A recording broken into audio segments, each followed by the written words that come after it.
Mais en même temps, c'est la grande tendresse, mais la grande exigence en même temps.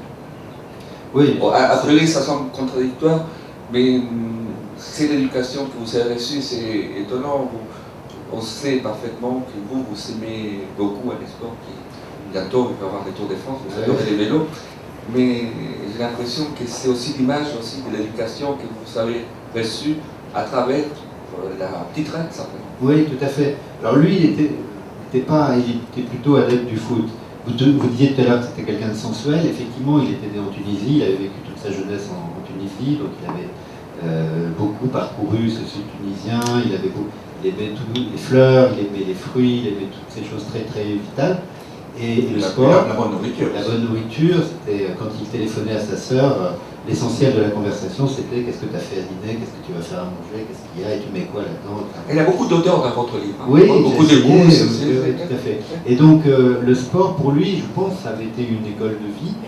Donc, lui, c'était le foot. Mais quand il a vu que j'avais pas d'aptitude pour le foot et qu'en revanche, j'étais plutôt meilleur. Oh, c'était plutôt catastrophique, d'ailleurs. Ah oui, c'était vraiment terrible. Et je portais pas encore son nom quand il m'a vu jouer au foot. Peut-être que c'est ça qui a... J'aurais peut-être été meilleur sans son patronyme. Mais ensuite, quand il a vu que la bicyclette était un sport qui me plaisait, qui a été pour moi vraiment aussi un moment de très grande liberté. Avec un vélo, on dit qu'un coureur s'échappe, mais on s'échappe dès qu'on peut pédaler sans les petits trous à côté. On échappe aux adultes et ça c'est formidable. Et du coup, il a encouragé ça fortement. Oui. Mais en même temps, je crois que c'est intéressant que vous l'avez battu au tournoi. Oui, mais... il devait l'avoir mauvaise quand même, ces gens-là. Pas tant que ça, je crois qu'il était en fait content, peut-être que ça l'aurait inquiété si lui avait fait mieux que moi, parce que moi je m'entraînais beaucoup, lui il faisait du vélo de façon très... quand on pouvait. Donc, mais il avait voulu qu'on fasse ça, et on l'a fait ensemble comme ça, et je me souviens, c'est vrai que plus tard j'ai lu l'histoire qu'avait raconté Dino Buzzati du Giro 49 entre Bartali et Coppi. Donc évidemment je m'étais donné le rôle du plus jeune, Coppi, et mon père c'était Bartali. Et en plus, Bartali a gagné le tour en 38 et en 48. Mon père est né en 37, donc vous voyez, il y avait des sortes. Et c'est vrai qu'à un moment donné, le vieux est lâché par le jeune. Donc, il y avait une sorte d'allégorie comme ça du tour 49 qu'on a rejoué ensemble dans les Pyrénées, à l'abri des regards et des supporters. Il n'y avait personne sauf mon grand-père dans sa panra. Et d'ailleurs, j'ai pensé comme ça, en lisant votre livre, il y a quelques jours, votre père aurait pu être content, j'imagine, aurait pu être content. Avec la victoire des Girondins de Bordeaux. Ça c'est sûr. Ouais. Oui, bien sûr, oui, il était grand supporter des Girondins. Oui, mais vous parlez des petits détails comme ça qui m'ont remémoré, moi, des choses aussi. Chacun, dans sa vie, peut se remémorer des choses. Et je pense à l'année 70, qui pour moi était la plus belle Coupe du Monde de l'histoire. Je ne sais pas, vous l'avez vu, je l'ai rappelé. Et c'est aussi ça, après, avec Cruyff, d'Ajax, voilà. Et Riva. Vous savez, ça m'a rappelé une histoire très personnelle, je vais vous la raconter. Dans ma classe au Chili, j'avais un des meilleurs copains. Son nom de famille était Riva. Il venait aussi des Ardennes.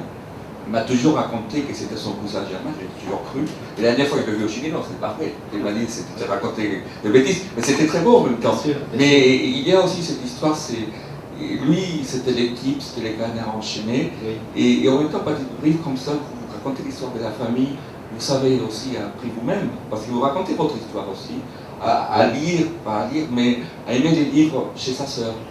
Exactement. Et c'est vrai qu'elle avait une très grande bibliothèque avec toutes sortes de livres sur l'Italie, mon oncle avait des livres de Jacques Ellul sur la société technicienne, dont il fallait se méfier, dit-il déjà.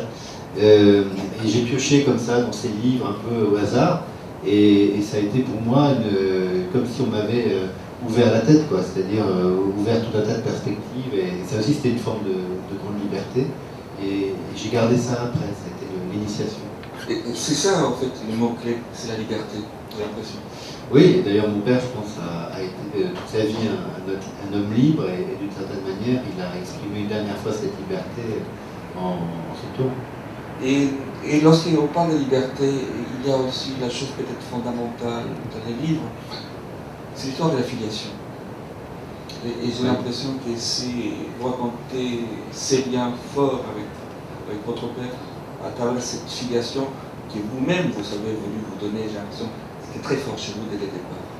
C'est-à-dire que je pense que quand on est enfant, on aspire à une chose, c'est à la normalité. Après, quand on est plus grand, on veut se singulariser, être différent des autres, mais quand on est enfant, on est très conformiste. Et par la force des choses, je ne ressemblais pas aux autres, puisqu'il n'y avait pas de père à la sortie d'école, pas de père à la maison, etc. Donc effectivement, quand il a surgi dans notre vie, il est évident que ça a été un tel apport de normalité que j'en ai été probablement très rassuré, en fait, qu'il s'est passé quelque chose. Mais ça aurait pu ne pas se produire. Je veux dire par là qu'il aurait pu ne pas me plaire. Il se trouve qu'on s'est entendu très vite. C'était effectivement je me souviens de cette Coupe du Monde 70, donc on regardait les matchs de foot ensemble, on a fait énormément de choses ensemble. Et tout de suite, il n'y avait pas besoin il n'a pas fait un grand discours, hein, simplement c'était comme ça, c'était une sorte d'acceptation, de manière de s'apprivoiser qui a été très simple et durable. Et le fait de devenir Torino pour vous, j'ai l'impression que c'était quelque chose de très important de la départ. Oui, parce que dès lors qu'il me donnait ce nom, qui comblait un vide, une sorte de vide, non pas que je ne portais pas de nom, mais en tout cas je portais le nom de ma mère, et lui est venu, m'a donné ce nom, qui était pour moi un nom assez curieux, assez exotique pour un petit Bordelais qui n'avait pas connu grand-chose dans son existence, sa courte existence. Et il a amené toute une géographie, toute une histoire, parce que toute une famille, ils étaient nombreux, des frères, des sœurs, et donc ils avaient tous cette Tunisie, c'était des exilés. C'est pas loin de la Tunisie. Nice aussi, c'est pas loin de la Voilà, mais ça c'est ce que j'ai écrit à un moment donné. Nice, Tunis, je pouvais inventer des mensonges extraordinaires en disant oui, j'aurais pu naître à Tunis, mais je suis né à Nice, juste de l'autre côté de la Méditerranée. Enfin bref, il y a eu cette espèce de mythologie personnelle que j'ai construite sur leurs souvenirs à eux, sur leur culture à eux, sur aussi leur mélancolie, leur nostalgie. Je me souviens, ils regardaient beaucoup quand il y avait Rocco et ses frères à la télévision. C'est un film que vous avez adoré, je pense. Ah oui, bien sûr, et j'ai beaucoup aimé ce film, et cette famille immigrée de l'intérieur, hein, de l'Italie, qui dans le nord de l'Italie, ils étaient un peu sans le sou, ils arrivaient, ils essayaient de faire leur trou, les grands frères boxaient, etc. Ils adoraient ce film parce qu'il leur disait quelque chose sur eux aussi, qui avaient quitté la Tunisie de façon assez brutale. Mon grand-père avait subi un attentat qui avait failli lui coûter la vie, donc ensuite il était parti en France. Et bon, il y a eu la guerre d'Algérie, évidemment, un épisode dramatique pour beaucoup de jeunes Français. Lui, il a fait l'Algérie. Oui, et lui, il l'a fait, je dirais, pour lui, avec le mauvais maillot, quoi. C'est-à-dire qu'il avait joué au foot avec tous ses copains arabes, et là, il se retrouvait dans l'armée française et face à des Algériens qui voulaient être indépendants. Quel était son prénom? Ses deux prénoms, d'ailleurs. Donc, il s'appelait Michel, et le deuxième prénom, c'était Marx. Et alors, au début, je me souviens plusieurs fois, encore il n'y a pas longtemps, quand je faisais refaire un passeport, l'officier d'état civil m'a demandé de préciser si c'était pas Max, mais c'était bien Marx, évidemment, c'était bien Marx. Alors, je dis toujours ça avec un petit sourire, je ne donne pas d'explication particulière, mais mon grand-père, donc son père, était militant SFIO depuis son plus jeune âge, le père de mon grand-père aussi, et donc, et il avait appelé, comme ça, en deuxième prénom, son fils aîné, donc son premier enfant, Michel Marx. Et d'ailleurs, vous possédez dans le livre, au début de ce livre, et vous vous demandez qu'est-ce qui me pousse à écrire ces lignes. Et est-ce que chaque fois, en tant que romancier, vous vous interrogez exactement de la même manière, ou est-ce que vous êtes interrogé d'une façon particulière cette fois-ci? Oui, là, effectivement, il y avait quelque chose de, comment dire, j'étais pas sûr de moi. Enfin, on n'est jamais complètement sûr de soi quand on écrit, évidemment. Ce que je veux dire, c'était que, comme je l'ai dit au tout début, l'écriture est venue comme substitut à la parole. C'est-à-dire que la parole j'ai été muet, je crois, pendant un mois et demi, où je pouvais parler, mais de tout sauf de ça, parce que c'était trop violent, c'était trop...